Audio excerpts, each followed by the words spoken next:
And, it's so refreshing to hear politicians such as yourself and other people that we've talked to are actually standing up and advocating for the rights of their people, actually representing their people's health. But it's disappointing to say that that's refreshing, because that should be the norm. Of course. Everyone should be doing what you're doing. And you said, and yet people like you that are standing taller are the minority. It's very hard to understand. and we have been vilified beyond explanation. It's been incredible. For daring to represent your constituents. Well, I'm representing my constituents across the nation now. You are, yeah. Across the nation. And I like to think that people are hearing us across the world, and we're forming a small army of people that politicians will not be able to ignore. Because you have to see, it's broken my heart to see how damaged some people are. Yeah. And I mean, John, seriously, very badly disabled. And indeed, the ones that we don't see that are no longer with us. True. And when I raised the excess deaths in Australia, number one, I was dismissed. Number two, which made it worse, no one wanted to talk about it. It was a parliamentary speech. I put it up on YouTube and they took it down from YouTube because it didn't meet community standards. Well, it's in the Hansard for Australia for everybody to read exactly what I said. Yeah, indeed. So we're now, censored by YouTube. Sorry, go ahead, Russell. We're censored by YouTube. I find out that my government was interfering with YouTube and Facebook over this issue. My government, the government that I was a part of before they were rolled. I mean, they were interfering. It's unbelievable.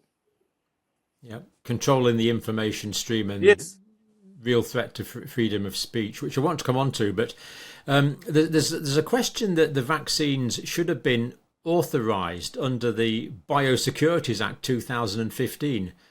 In the September the 25th letter, is the thinking there that these vaccines, because of their genetic component, should have had a different form of authorisation to the one they actually had? Yes, they're a genetically modified organism, so therefore you have to be registered. If you're going to do that to your crops, they'll bring it in the country.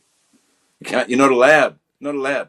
Yet this whole but when it comes to health, we can do what we like. It's incredible. Going into Australia, you've got to make sure you don't have a bit of cheese sandwich left in your pocket, otherwise the sniffer dogs will come around. Australia is the strictest country by far that I've ever visited in terms of biosecurity. You're not allowed to have mud on your boots.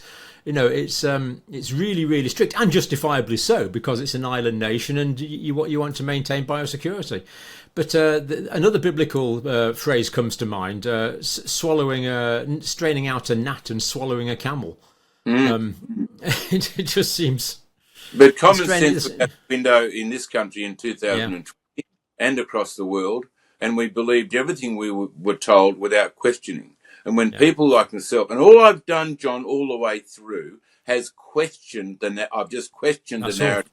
And when they say to me things like, these injections saved millions of lives across the world, and I say, where did you get that information from? They haven't.